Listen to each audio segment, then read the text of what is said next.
네, 오늘의 주요 뉴스입니다. 미국의 3분기 GDP 성장률이 마이너스 0.5%를 기록했습니다. 4분기 GDP는 마이너스 6%까지 떨어질 것이란 암울한 전망이 나오면서 다우지수는 전일 대비 1.18% 하락한 8,419.49에 마감했습니다. 니콜라 사르코지 프랑스 대통령이 내년 1월 말 프랑스 자동차 산업을 구하기 위한 새로운 계획을 발표한다고 밝혔습니다. 구제 방안은 미래 산업 육성에 초점이 맞춰질 예정입니다. 쌍용차 노조가 구조 조정을 거부할 경우 모 회사인 중국 상하이 자동차가 한국에서 철수하겠다는 입장을 밝혔습니다. 상하이 자동차는 파문이 커지자 노사 협력을 강조하기 위한 말이었다고 해명했습니다. 금융통화위원회가 오늘 오전 정례회의를 개최합니다. 한은은 집행부의 업무 보고만 계획돼 있다고 밝혔지만 업계는 CP 매입 등 현안에 대한 논의가 있을 것으로 보고 있습니다. 여야가 공전 중인 국회를 정상화하기 위해 접촉을 시도합니다.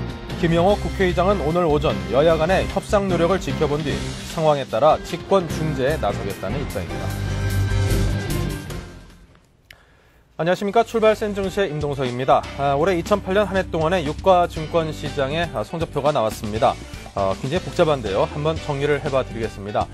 코스피 지수는 올해 1891.45로 개장을 했었습니다. 마감가 기준으로 지난 5월 16일 날 1888.88로 연중 최고를 기록했고요. 웬 8이 이렇게 많은지 모르겠습니다. 자, 5월 19일에는 장중에 1901.13으로 최고점을 장중 최고점을 찍었고요. 자, 글로벌 위기가 확산되던 지난 10월 24일에는 938.75로 최저치를 기록을 했습니다. 주가 지수가 연중 1000포인트 넘게 유동을 친 셈이 되는데요. 그에 따라서 많은 투자자 여러분께서 정신이 없는 그런 한 해가 아니었나 싶습니다. 자, 이는 지난 외환위기에서 벗어나기 시작해서 변동폭이 컸던 지난 1999년 440포인트에 비해서도 상당히 큰 폭의 롤러코스터 장세였다고 정리를 해볼 수 있겠습니다. 코스피 시장은 또 사이드카 발동에 있어서는 26번, 그리고 코스닥 시장은 19번의 사이드카가 발동됨으로써 한 치 앞도 예측하기 힘들었던 그런 장세를 연출했었습니다. 자, 오늘도 저희 출발센 증시와 함께 하시면서 보다 정확한 증시에 관한 정보, 경제에 대한 정확한 예측을 함께 해보시길 바라겠습니다. 자, 지금부터 글로벌 경제 자세한 소식으로 시작을 하겠습니다. 한국투자증권 투자전략부의 박소연 연구원 모셨습니다. 안녕하십니까? 네, 안녕하세요. 네. 자, 먼저 미국 증권가 소식부터 한번 정리를 해볼까요? 네, 어제 뉴욕 증시가 자동차주가 매물이 쏟아지면서 다시 약세로 마감을 하였습니다. 크리스마스 휴가를 앞두고 거래가 한산하는 가운데 장 초반만 해도 반등을 시도하던 지수가 오후장 들어서 약세로 반전을 하였습니다. 블루칩 중심의 다우지수 100.28포인트 떨어져서 8,419.49를 기록을 했고요. 기술주 중심의 나스닥 지수 0.7% 떨어져서 1,521.54를 기록했습니다. 대형주 중심 S&P 500 지수 0.97% 떨어져서 863.16을 기록을 했습니다. 경제 지표들이 한 3개 정도 발표됐는데 전부 다 리세션에 대한 부담을 가중시켰고요. 또 미시간대 소비자 신뢰지수 확정치는 예상보다 좀 좋긴 했지만은 부진한 주택 판매 실적에 대해서 이제 가려서 제대로 관심을 받지 못한 모습이었습니다. 또한 전일 국제신용평가기관인 등급을 하향 조정한 여파로 제너럴모터스 등 자동차 관련주들은 약세를 면치 못했는데요. 국제유가도 역시 하락세를 지속했습니다. 뉴욕 상업거래소에서 2월 인도분 서브텍사스산 중진류 전날에 비해서 배럴당 2.3% 또 떨어졌습니다. 경기 침체에 대한 여파로 국제유가 역시 약세를 면치 못하는 모습을 보이고 있고요. 이에 따라서 안전자산 선호 현상이 지속되고 있는 것으로 보입니다. 미국 국채가 제로금리가 정착이 되고 있다는 소식입니다. 미국 재무부는 4주짜리 국채 220억 달러의 수익률을 또다시 0%로 발행을 했는데요. 기관들의 입찰 규모가 발행 금액의 4.4배에 달하면서 수요가 지금 폭증을 하고 있다고 합니다. 일단은 0%밖에 못 받아도 좋으니까 안전자산 사겠다라는 심리가 계속해서 강화가 되고 있는 것 같고요. 네. 또한 연말 윈도우 드레싱 차원에서 포트폴리오의 안전한 미국 국채 편입 비중을 높여두려는 기관들의 수요도 좀 여전한 것으로 보이고 있습니다. 네. 자, 미국의 자동차업계 시선이 많이 갑니다. 이제 자금 지원 결정에도 불구하고 아무래도 좀 파산할 가능성이 높다는 평가를 받으면서 연말 본회의가 상당히 힘들다고요. 예, 그렇습니다. 사실 국제신용평가사들이 전반적으로 자동차 업계에 대한 구제금융 지원에 대한 목소리가 높아지고 있음에도 불구하고 신용 등급을 계속해서 강등하고 있습니다. 뭐 하루 전에 나온 얘기긴 하지만은 GM과 포드의 채권 등급을 계속해서 하향 조정이 좀 되고 있습니다. 스탠다드 푸어스 같은 경우에는 22일 현재 GM의 무고증 채권 신용 등급을 C로 하향을 했고요. 그리고 투자 등급 이것은 11단계 정도에 못 미치는 좀 수준입니다.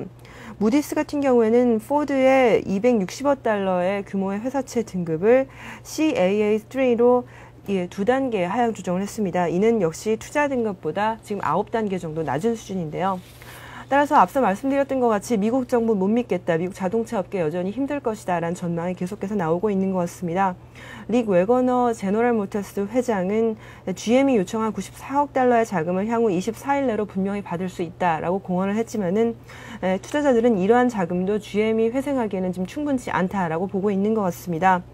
전일 그래서 GM의 크레딧 디폴트 스왑은 전날보다 오히려 2% 올라서 81%를 기록을 했고요. 81%라는 거는 GM의 그 회사채를 보증하기 위해서 만약에 뭐 100달러의 채권을 보증한다 그러면 81달러는 줘야 된다는 얘기인데 뭐 거의 이것은 망할 것이라는 뭐 가정을 시장이 두고 있다라는 것으로 볼 수가 있겠고요.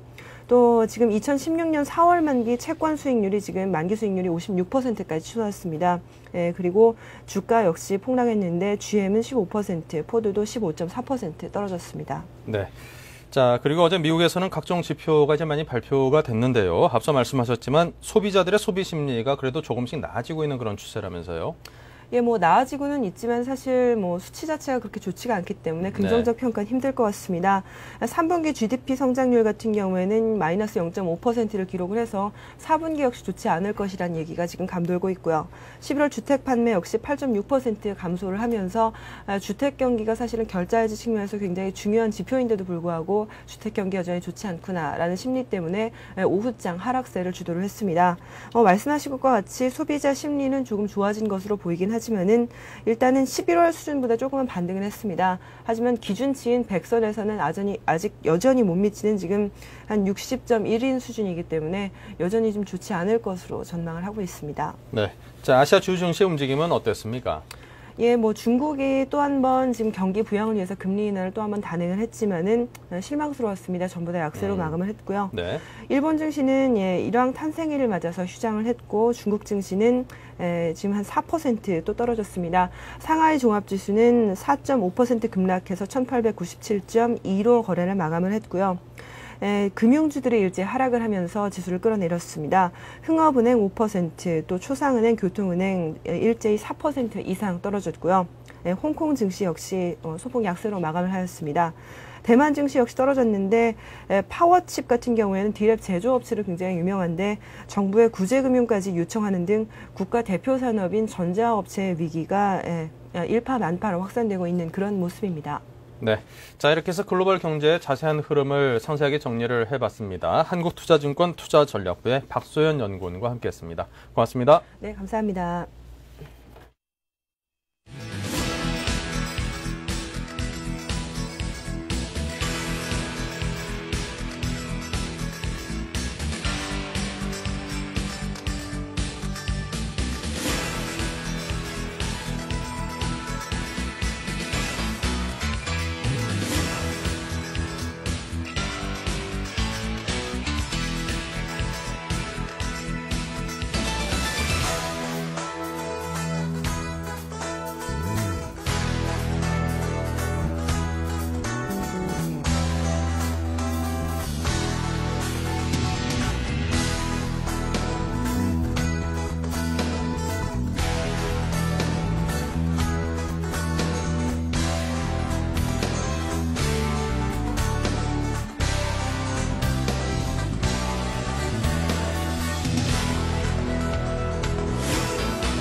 네, 오늘의 투자 전략입니다. 전문가와 함께 자세한 이야기 나눠보도록 하겠습니다. 대신증권 투자전략팀의 송진경 팀장과 함께합니다. 안녕하십니까? 네, 안녕하십니까? 네, 먼저 전일 우리장 주요 지표와 투자 주체별 매매 흐름부터 정리를 부탁드리겠습니다. 예, 어제 우리 시장이 큰 폭의 하락세를 나타냈습니다. 네. 코스피 지수는 35포인트, 3%가량 떨어져서 1144포인트로 마감을 했고요. 코스닥 지수는 7포인트, 2%가량 하락해서 338포인트로 마감을 했습니다.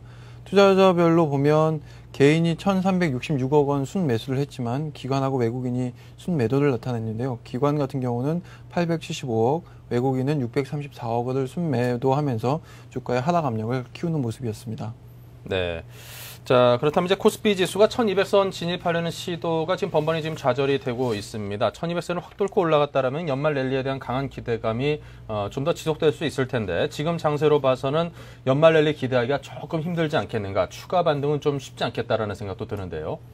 예, 그렇습니다. 그 연말 랠리에 대한 기대감은 다소 좀 꺾이는 모습이고요. 네. 그리고 추가 상승을 이끌 만한 호재가 있겠느냐는 질문들이 이제 많이 있기 때문에, 그거에 대한 의구심들이 있기 때문에 강세에 대한 우려의 시각들이 좀 높아지고 있는 사실입니다. 근데 현재로서 보면 한 두 가지 정도 긍정적인 호재를 생각해 볼 수 있을 것 같습니다. 첫 번째는 달러 약세와 관련된 부분인데요. 달러 약세가 추가적으로 진행될 가능성이 높고요. 이로 인한 긍정적인 효과가 나타날 가능성이 있다고 보고 있습니다. 네. 준비한 그림을 보면서 말씀을 드리도록 하겠습니다. 지난 9월 달에 글로벌 금융 위기가 심화되면서 달러 가치가 급격히 높아졌습니다. 그림을 보시면 그 회색 선이 달러 지수를 나타내는 것인데요. 9월 이후에 급격한 상승세를 나타냈고요. 12월 들어서 이 달러 지수가 달러 가치가 하락하는 모습을 보였습니다. 네. 달러 가치 하락과 맞물려서 우리 시장에 강세 국면이 진행됐는데, 현재 달러 가치를 영향을 주는 미국의 제로금리 상황이라든가 대규모 경기 부양책의 추진, 그리고 마이너스 경제 성장률 등을 고려하면 달러 가치의 추가 하락 가능성이 있다고 보여지고, 이 부분이 우리 시장에는 추가적으로 긍정적인 영향을 미칠 만한 요인이 남아 있다고 볼 수 있을 것 같습니다. 두 번째는 어제 발표된 내용인데요. 건설하고 조선업체에 대한 구조조정이 빨라질 것이라는 보도입니다.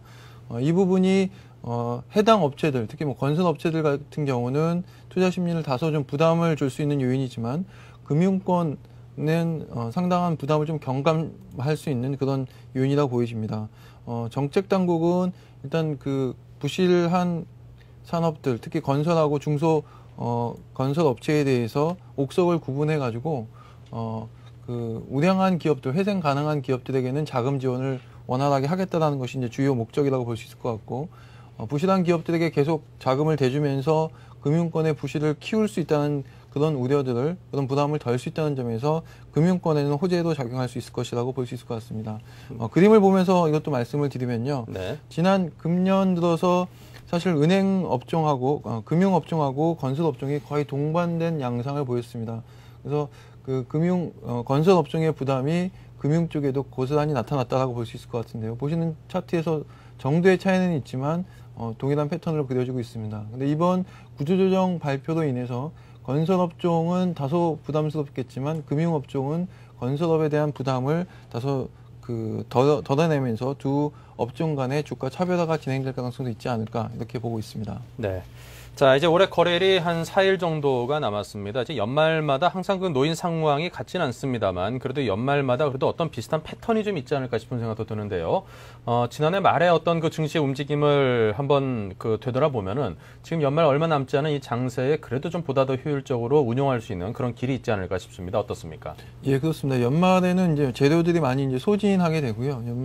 그리고 배당락도 있고요. 그래서 대체로 연말에 주가 흐름이 어땠는지를 살펴보는 것이 남아있는 4일 동안 대체적인 시장을 그림을 그리는데 도움이 될 것으로 보입니다. 네. 대체로 보면 국내 증시는 연말에 주가 강세 현상을 이어갔던 것으로 보여집니다. 특히 2003년 이후로 보면 마지막 연말까지 오늘도 이제 4거래일 남았는데, 마지막 4거래일의 주가 수익률을 보면 평균 1% 이상 상승을 했고요.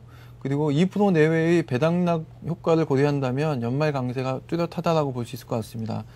미국도 역시 강세 분위기를 이어갔는데요. 저기 나오는 차트를 보시는 것처럼 2003년부터는 연말에 주가 수익률이 괜찮았다. 그리고 이게 배당을 감안하지 않은 거기 때문에 배당까지 고려한다면 강한 분위기가 연출됐다고 이렇게 볼 수 있을 것 같고, 이러한 현상은 주로 이제 기관들 때문이라고 볼 수 있을 것 같습니다.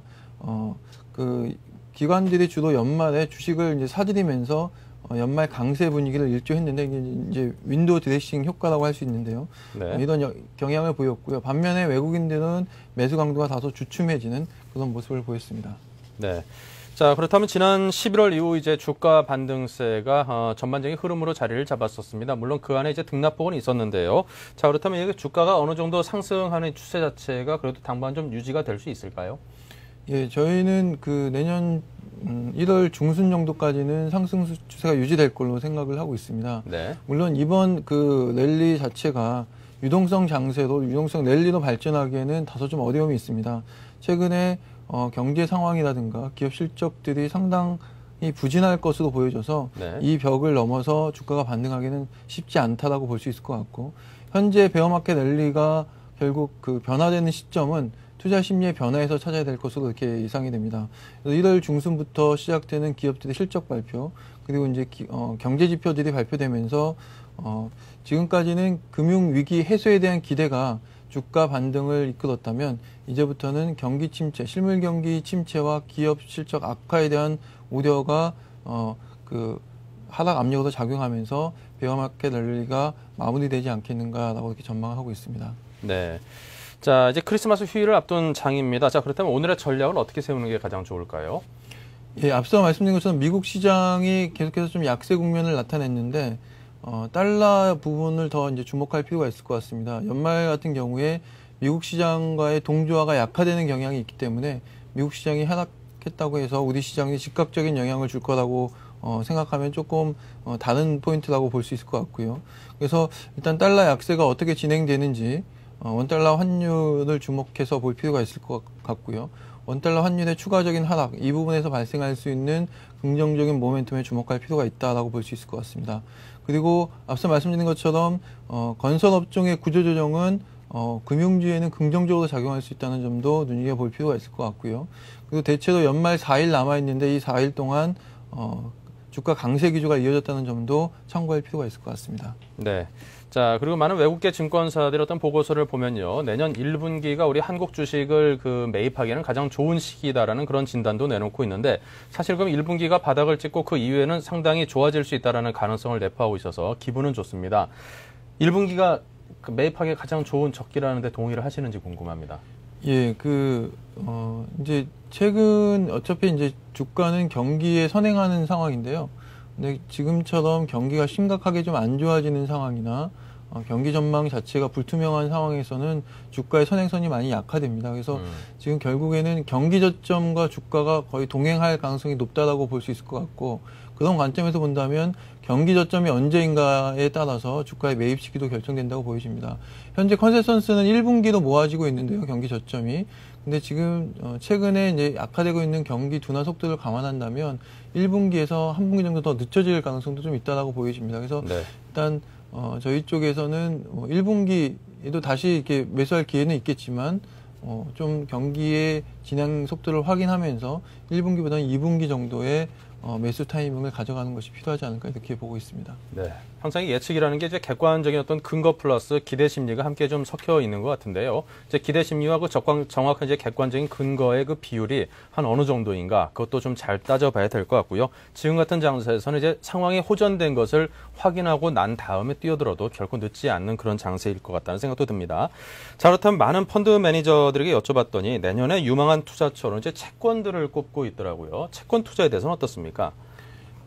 전체적으로 보면 그 주가가 경기가 회복되기 전까지는 상당 부분 약세 국면이 좀 불가피한 상황이고요. 네. 경기가 둔화될 때는 오히려 채권 수익률이, 채권에 투자하는 것이 훨씬 더 좀 좋을 수 있고 수익률이 많이 날 수 있는 가능성이 있다고 보여집니다. 다만 이제 시기적인 선택이 중요한데요. 결국 내년 상반기까지는 채권 투자가 좀 우위를 점하고 그게 수익률이 좋아질 수는 있지만, 내년 하반기에 가면서부터는 채권 수익률과 주식 수익률 간에 좀 역전이 가능할 상황이 도래할 것이라고 보이시고, 결국은 말씀드린 것처럼 상반기는 경기가 부진하지만 하반기에는 기저효과를 기반으로 해서 하반기에는 조금 나아지는 모습을 나타낼 가능성이 높기 때문에 하반기부터는 채권보다는 주식에 더 많은 관심을 가질 필요가 있을 것 같습니다. 네. 자, 그렇다면 이제 연말 장세 또 연초 장세가 이제 펼쳐질 텐데 어떤 종목들에 관심을 갖는 게 유효하다고 보십니까? 예, 현 시점에서 보면 지난 11월 말 이후 반등하면서 상승폭이 컸던 종목들은 다소 매입하기에는 조금 늦은 감이 있습니다. 다소 좀 부담스러운 가격대까지 좀 올라온 상태입니다. 대표적인 게 뭐 조선, 건설, 기계, 증권 업종에 이에 해당할 것 같고요. 지금 현 시점에서부터는 그동안 상승폭이 적었던 종목들, 그리고 나름의 경기 방어적인 성격을 갖고 있는 업종들에 대한 관심이 필요할 것으로 보입니다. 전기전자 업종이 가장 상승폭이 좀 적었다라고 볼 수 있을 것 같고요. 그리고 우리 시장의 대표적인 그 업종이기 때문에 재무적인 안정성도 좀 높다라고 이렇게 볼 수 있을 것 같아서 시장의 시장의 추가 상승세가 제한된다면 이 전기전자 업종에 대한 관심도 모아질 가능성이 있다고 생각이 됩니다. 그리고 통신이라든가 의약, 그리고 음식료 같은 경기 방어적인 종목들도 지금 이 시점에서는 관심을 가지셔도 괜찮지 않을까 이렇게 보여집니다. 네.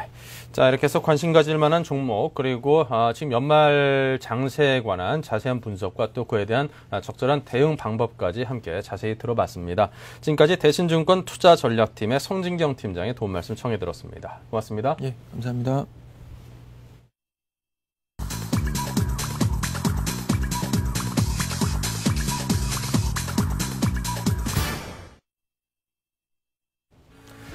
네, 이제 내일이 크리스마스입니다. 이제 연말 장세라는 표현을 많이 쓰는데요. 이제 또 크리스마스를 맞아서 또 이래저래 펼쳐지는 장세를 크리스마스 랠리다, 산타클로스 랠리다, 그런 표현들도 많이 쓰고 그러는데 바로 오늘이 그런 날이 아닌가 싶습니다. 오늘 장이 좀 좋았으면 좋겠었는데요.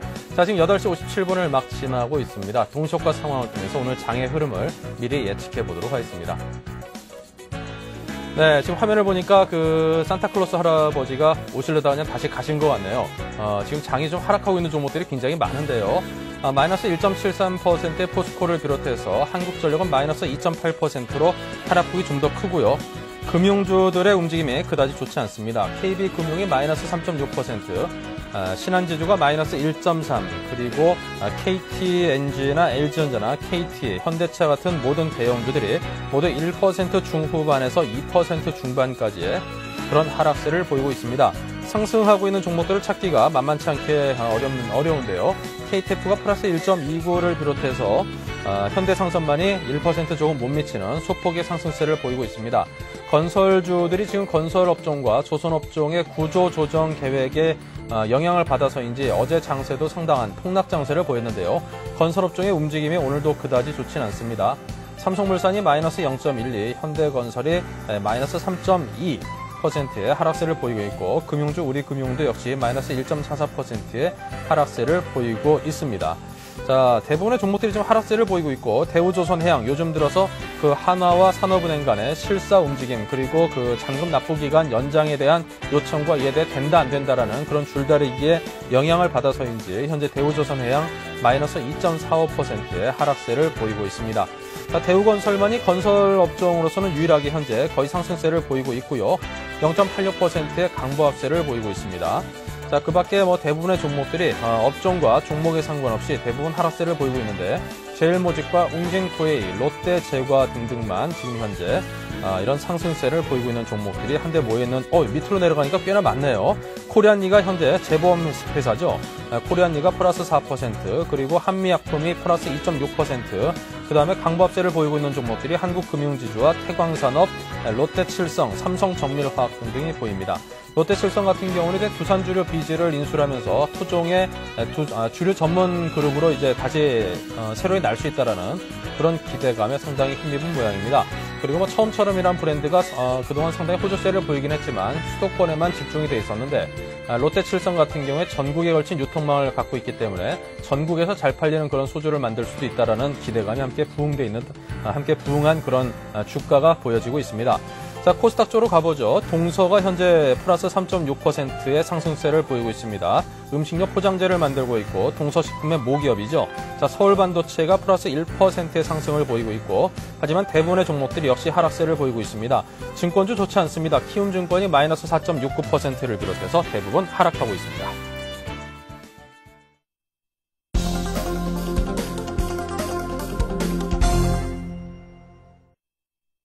네, 장이막 시작했습니다. 개정 수치효과를 간단하게 짚고 넘어가겠습니다. 네, 삼성전자가 플러스 1.75%의 상승세를 보이고 있고요. 그 밖에 삼성물산이 플러스 1.48%의 상승입니다.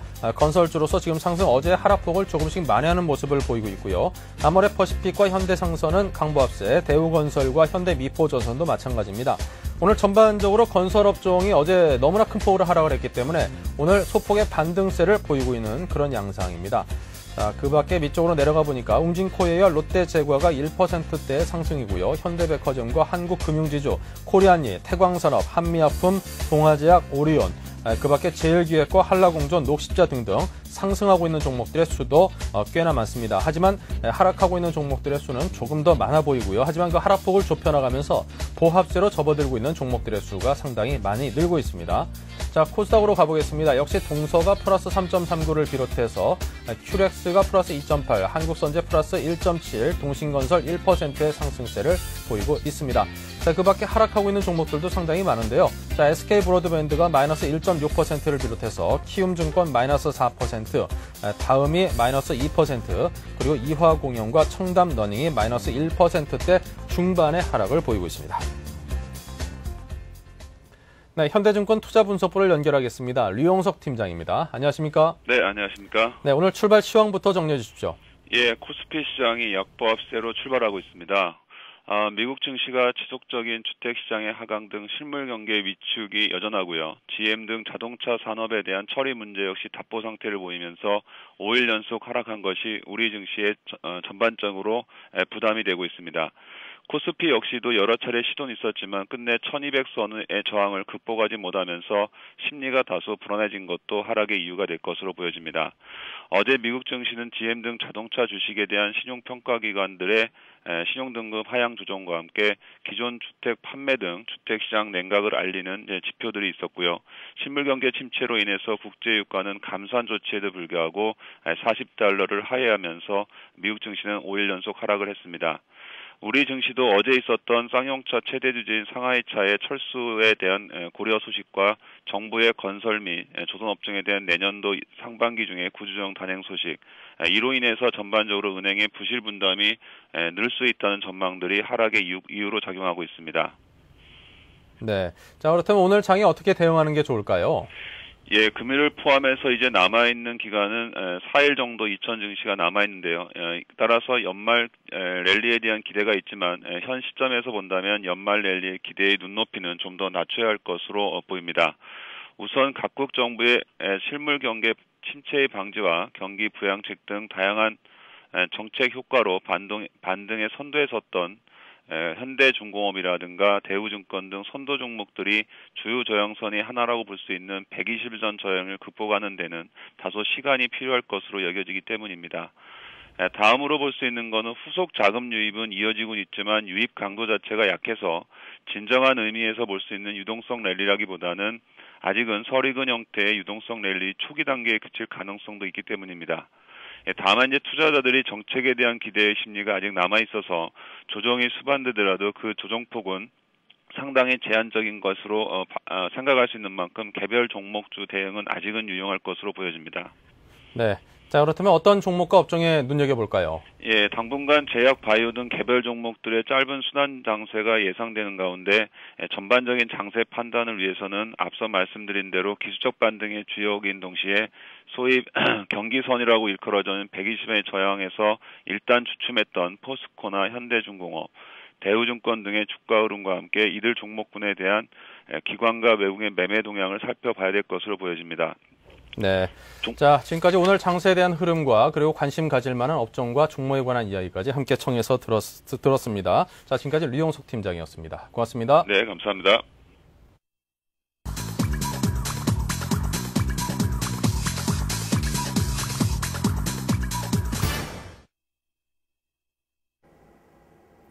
안녕하십니까. 12월 24일 오늘의 서울경제 주요 뉴스 브리핑입니다. 건설사 10곳과 조선업체 3곳에서 5곳이 내년 초 퇴출 작업에 들어갑니다. 금융감독원은 자금난을 겪고 있는 건설사와 중소조선업체를 내년 초부터 구조조정하기로 했습니다. 금융위기에 큰 고비를 넘겼다는 판단 아래 지원에서 퇴출로 방향을 바꾼 것으로 풀이됩니다. 기름값이 내년 초부터 7%가량 오를 것으로 전망됩니다. 유류세 10% 인하 조치가 이달 말 폐지되는 데 이어 수입 가격 안정을 위한 할당 관세도 축소됨에 따라 휘발유 값이 리터당 90원가량 오르게 되는 겁니다. 1가구 1주택자의 종합부동산세 과세 기준이 9억 원으로 상향 조정됩니다. 또 내년부터 2010년까지 2년에 걸쳐 종합소득세 세율이 단계적으로 2%포인트씩 낮아집니다. 정부는 2009년 달라지는 제도를 소개한 책자에서 내년은 정부의 감세 정책이 피부에 와닿는 해가 될 것이라고 밝혔습니다. 미국의 금융기관이 자동차 빅3, 헤지펀드에 이어 대형 상업부동산 개발업체들까지 의회와 연방정부에 줄줄이 도움을 요청하고 있습니다. 1,600억 달러의 부동산 채무 만기가 내년에 집중되면서 구제를 요청하는 겁니다. 상업용 부동산을 자금 지원에 추가시키는 것은 도덕적 해이 등 사회적 논란을 불러일으킬 것으로 예상되고 있습니다. 나를 위한 사치엔 불황이 없는 것으로 보입니다. 고가의 스키복, 시계, 식품 등 나를 위한 투자는 아끼지 않는 소비 형태가 여전하기 때문입니다. 내년에도 가계 부담이 적은 미혼자들을 중심으로 자기만족형 소비가 늘 것으로 보여집니다. 이르면 내년 2월부터 재건축 아파트 용적률이 높아질 전망입니다. 국토해양부가 용적률을 법정 상한선이 250%에서 300%까지 높이는 내용의 법 개정에 착수했습니다. 법이 바뀌면 소형 평형의 의무 비율도 대폭 완화돼 재건축 사업의 수익성이 개선될 것으로 기대됩니다. 광교 신도시에 들어설 예정이었던 한옥마을 조성 사업이 백지화됐습니다. 사업성이 떨어지는 데다 부동산 경기 침체로 분양도 여의치 않기 때문입니다. 100가구 이상의 한옥이 자리할 예정이었던 6만 제곱미터 규모의 용지엔 블록형 연립주택이 들어설 것으로 보입니다. 기업의 구인 인원이 반년 새 30% 가까이 급감한 것으로 나타났습니다.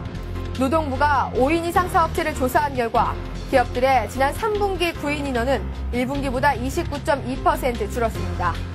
더욱이 내년에는 채용 인원을 22% 줄일 계획이라 고용 한파가 더욱 심각할 전망입니다. 이상 오늘의 서울경제 주요 뉴스 브리핑이었습니다.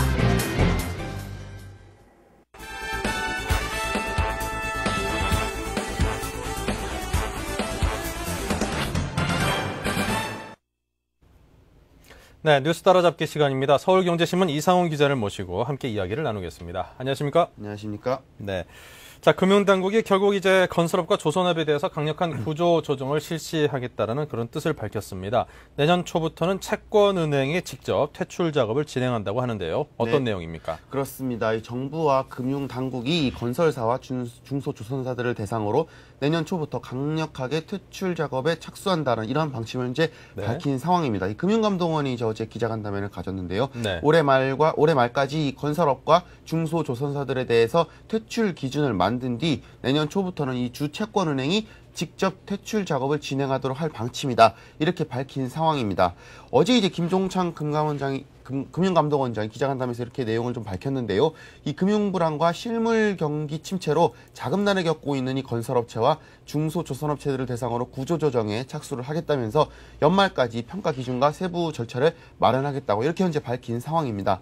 이에 따라서 이제 다음 달 말이죠. 이제 내년 1월 초가 되겠는데요. 내년 1월 말이 되겠는데요. 내년 1월 말이면은 이 하위 등급을 받은 업체들은 아마 좀 시장에서 퇴출되지 않을까 이렇게 생각이 됩니다. 좀 표를 보면서 설명을 드리겠습니다. 이제 앞으로 일정이 어떻게 되는지가 좀 구체적으로 나와 있는데요. 어제죠. 금감원이 업종별로 이 신용위험 평가에 대한 태스크포스를 설치를 했습니다. 그리고 이달 말까지 신용위험 평가를 위한 기준과 세부 절차를 확정을 하게 되고요. 내달 초면은 이 주채권은행이 개별 업체들을 대상으로 신용위험을 평가를 하게 됩니다. 이를 거쳐서 내년 1월 말이면은 A, B, C, D 등급 4등급으로 구분을 한 뒤 D등급 같은 경우는 퇴출을 하게 되고 특히 또 앞으로 더군다나 상시적인 이 신용위험 평가를 통해서 지속적인 구조조정을 추진하겠다. 이런 방침을 현재 밝힌 상황입니다. 한마디로 좀 어려운 업체들에 대해서는 살리는 쪽이 아니라 과감하게 시장에서 빼는 방향으로 좀 가닥을 잡았다. 이렇게 말씀을 드릴 수 있겠습니다. 네.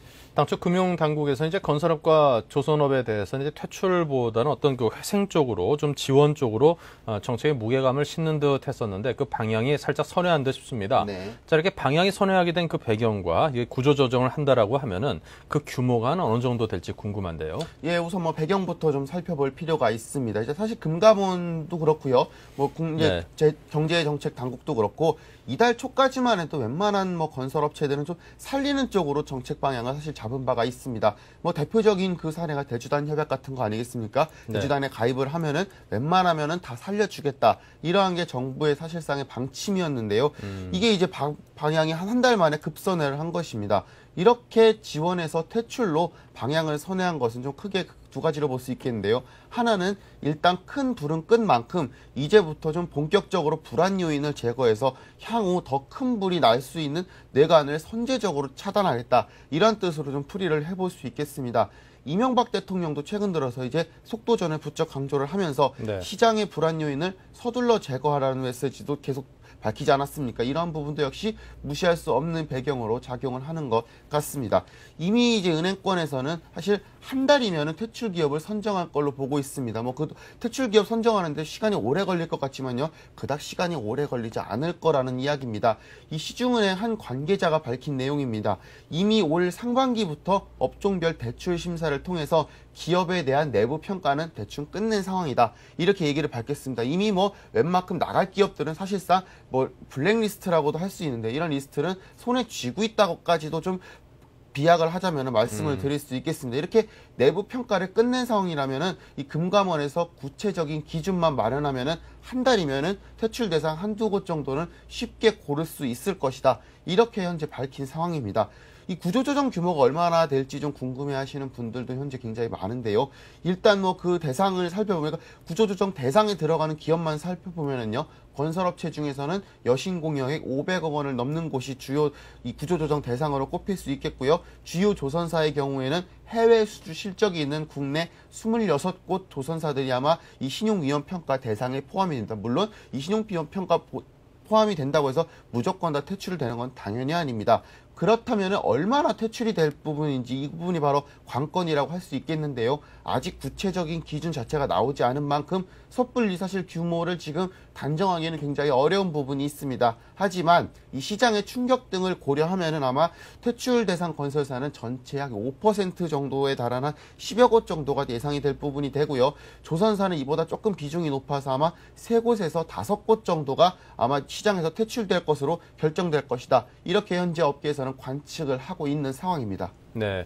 자, 위기에 처한 이 업계에 지원할 수 있는 그 자원에는 분명히 한정된 자원이니만큼 그것을 가장 효율적으로 자원을 투입해서 반드시 살아나서 회생할 수 있는 그런 기업들에 한정해서 투입하기 위해서는 퇴출할 만한 기업은 또 퇴출하는 것도 어떻게 보면 올바른 선택일 수도 있겠습니다만, 자, 하지만 또 많은 그 사람들이 그 중요한 일자리가 걸린 문제이니만큼 아주 그냥 모든 사람들이 공감할 수 있는 합리적인 기준에 따라서 정확히 이루어졌으면 하는 그런 바람은 좀 가져봅니다. 그렇습니다. 자, 그렇다면 이제 올해를 딱 정리해 보니까 한 일주일 정도가 남았습니다. 올 한 해가 참 힘든 한 해였습니다. 돌아보면은 제가 97년도에 이제 막 사회에 막 첫 발을 디뎠을 때 딛고 나서 얼마 안 돼가지고 IMF가 와가지고 그냥 정신이 없었던 기억이 나는데 그때만 하더라도 뭘 모르고 다녔기 때문에 이게 긴가민가 했었거든요. 네. 근데 이제 올해는 조금 철이 들고 나서 이제 어려움을 겪다 보니까 야, 이게 더 두려움도 생기고 세상 돌아가는 그 흐름이 좀 더 눈에 보이더라고요. 그렇기 때문에 불안감도 더 큰 것 같습니다.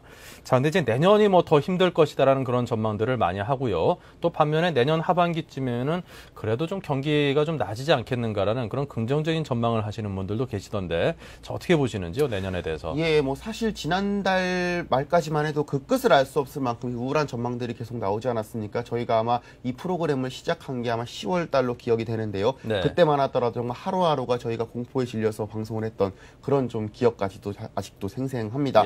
하지만 상황이 조금 나아졌죠. 앞으로도 조금 더 나아질 모양새라고 합니다. 이 미국과 중국도 유럽연합 등이 잇따라 내놓고 있는 경기 부양책이 어느 정도 효과를 발휘하기 시작을 하면서요. 내년 4, 4분기 정도면은 경기가 미약하게나마 회복 국면에 접어들 것이다. 이러한 전망이 현재 지금 힘을 받고 있습니다. 다만 그 경기 회복 추세가 완연하기보다는요. 이 L자형과 U자형의 중간 형태로 흐를 것이다. 즉 어떻게 보면은 경기 회복세를 체감을 하려면은 적어도 2, 3년은 걸릴 것이다라는 전망이 현재 힘을 받고 있는 상황입니다. 이 한국은행과 민간 연구기관이 내놓은 내년 우리나라 경제 성장률 분석 결과를 한번 볼 필요가 있겠는데요. 내년 2분기와 3분기를 고비로 바닥에 도달한 뒤에 이르면 내년 4분기부터는 완만하게 상승 흐름을 보일 것이다. 이렇게 전망을 하고 있는 상황입니다. 좀 표를 보면서 설명을 드리겠습니다. 한국은행이 내년 국내 상반기 경제 성장률을 0.6%를 현재 잡은 상태입니다. 사실상 제로 성장이다라는 비관적인 전망을 한 상태죠. 하지만 하반기에는 3% 성장도 가능하다. 이렇게 내다보고 있습니다. 또 뭐 금융연구원과 민간경제연구원이죠. 현대경제연구원 같은 경우는 좀 더 긍정적으로 바라보는 부분이 있습니다. 크게 한국은행 성장치와 다르지는 않지만 좀 더 긍정적이다. 이렇게 평가를 내릴 수 있겠습니다. 이 전문가들은 이제 올 하반기 경제 기저 효과에 따라서요. 내년 4분기에는 적어도 숫자상으로는 확실히 올라갈 것이다. 이렇게 예측을 하고 있지만은요. 이 국민의 체감 경기 회복까지는 좀 더 시간이 걸릴 것이다. 이렇게 현재 전망을 하고 있는 상황입니다. 네. 자, 그리고 내년 상반기쯤이면 이제 경기가 좀 바닥을 칠 것이라는 그런 전망도 조금씩 힘을 얻고 있는 듯합니다. 하지만 그 이제 회복 속도 자체가 상당한 문제일 텐데요. 자, 내년에는 수출이나 일자리가 어떻게 될 걸로 전망을 하시는지요? 뭐 일단 경기 얘기부터 한 번 더 짚고 넘어갈 네. 필요가 있겠습니다. 아무래도 연관이 되는 부분이니까요. 그렇죠. 경기가 내년 상반기 바닥을 칠 것이라는 전망이 대세인 거는 분명 맞습니다. 문제는 이제 회복 속도에 있겠습니다. 2, 3년 후 급격히 회복되는 U자형이냐 아니면은 바닥 상태에서 불경기가 오랫동안 지속되는 L자형이냐에 관심이 모아지고 있겠습니다. 현재로서는 좀 우울한 전망이지만 L자형 시나리오의 가능성이 더 높다는 분석이 많은 상황입니다. 세계 경제가 앞으로 2년 정도 침체를 겪은 뒤에 2011년경에나 잠재 성장률 수준으로 회복될 것이라는 전망이죠.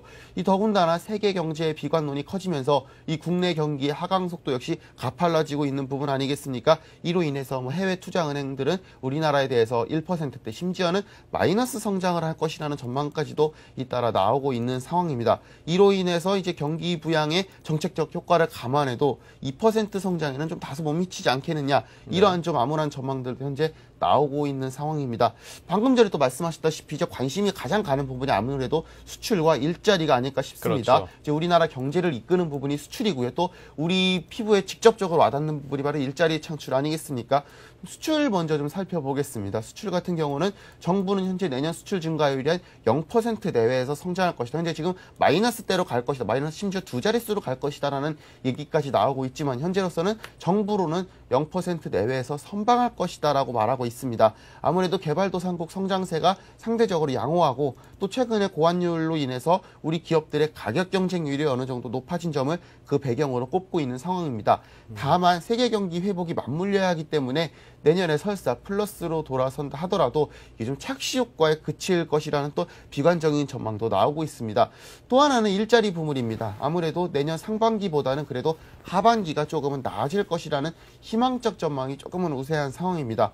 무엇보다도 이 대규모 재정 투하 효과가 하반기면은 조금씩 효과를 발휘할 것이라는 전망이 있기 때문입니다. 하지만 이것도 좀 거꾸로 살펴보면요. 내년에 기업과 금융기관 등이 이제 구조조정이 본궤도에 오를 경우 지난 또 IMF 위기 때와 맞먹는 이 대규모 실업자가 양산될 가능성이 없지 현재로서는 배제할 수 없는 상황이니까요. 좀 더 좀 관심을 가지면서 언제나 경계를 늦추지 말도록 해야 될 것입니다. 네. 자, 이런 전망대로 내년도 하반기쯤엔 제발 좀 경기가 바닥을 치고 상승으로 좀 반등을 했으면 좋겠습니다. 자, 미국 정부가 이른바 자동차 빅3에 대해서 구제 금융을 지원하는 데 대해서는 지금까지도 이제 도덕적 해이를 부추긴다는 그런 논란이 끊이질 않고 있습니다. 사실 어떤 업계의 어떤 금융 지원을 나라에서 한다라는 것 자체가 항상 그런 그 비판을 같이 달고 다니는 것인데요. 근데 요즘 들어서는 부동산 개발 업체들까지도 정부에 손을 벌린다고 하던데요. 예, 좀 상황이 점점 안 좋은 쪽으로 이쪽에서 또 흘러가는 것 같습니다. 이 금융기관이 처음 이제 미국 정부에 구제를 요청할 때만 해도요, 과연 이게 자본주의에 맞는 정책이냐, 사실상의 시장 사회주의 정책이 아니냐, 이러한 논란이 있었던 게 사실입니다. 하지만 당시만 해도 워낙 뭐 상황이 급했다 보니까 일단은 저 급한 불은 끄고 가자, 이러한 공감대가 또 형성된 것도 사실이고요. 하지만 우려했던 대로 결국 이 정부 구조에 대한 도덕적 해이, 모럴 해저드 논란이 나오고 있는 게 상황입니다. 이 업계 스스로가 자초해서 어려움을 만들어 놓고 사실상 정부한테 그 뒷수습을 해달라는 걸로 좀 해석을 해볼 수 있겠습니다. 이 미국 금융기관과 자동차 빅3 또 헤지펀드에 이어서 대형 상업부동산 개발업체들까지 현재 의회와 연방정부에 줄줄이 도움을 요청하고 있다고 이제 어제 월스트리트저널이 보도를 했습니다. 네. 정부가 민간 기업에까지 이렇게 지나친 구제에 나서는 것은 문제라는 지적 역시 미국 현지에서 나오고 있는 상황입니다. 이 월스트리트저널에 따르면은요, 최근 이 부동산 가격 하락과 또 경기 침체로 인한 공실률 증가로 이 현금줄이 막힌 부동산 개발사들이 대출을 받기가 힘들어지니까 정부에 구조를 요청했다고 합니다. 아무래도 경기가 침체하다 보니까 뭐 빌딩들에 대한 수요 자체가 줄어들 수밖에 없고요. 그러다 보니까 자연스럽게 부동산 개발사들도 역시 어려움에 처하지 않겠습니까? 그러다 보니까 자연스럽게 또 정부에 대해서 구조 조정을 해달라, 이제 손을 구제 금융을 해달라, 손을 벌리고 있는 상황인 겁니다. 뭐 자동차 회사도 받고 헤지펀드도 받는데 나라고 못 받을 소냐, 이런 시각까지도 이제 나오고 있는 것 같습니다. 이 부동산 단체들은요, 현재 헨리 폴스 미 재무장관에게 서한을 보내서 우리는 지금 부동산 대출 능력을 갚을 능력이 없다, 신용도가 급락했다면서 좀 구체적으로 지원을 해달라, 이렇게 호소를 하고 있는 상황입니다. 이와는 별도로요, 또 일부 부동산 개발업체 대표들이 상업용 부동산 대출을 활성화시킬 수 있는 별도의 지원 프로그램들을 구상해달라고 현재 요청을 한 상황입니다.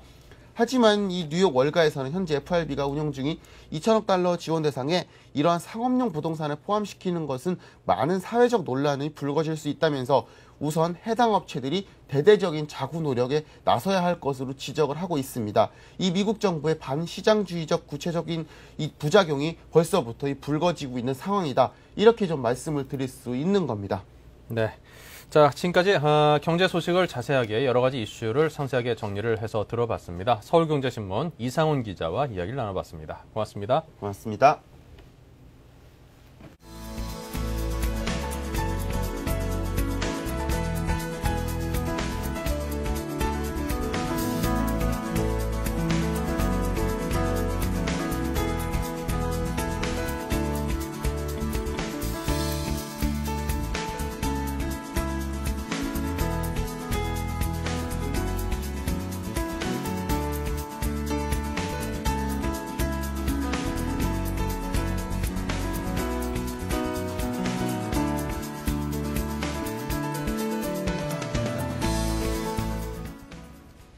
네, 내일 크리스마스를 맞아서 오늘 산타클로스 랠리가 좀 펼쳐질지 모르겠습니다. 지금 소폭 하락폭을 좁히고 있는데요. 코스피는 마이너스 0.78%이고요. 1135입니다.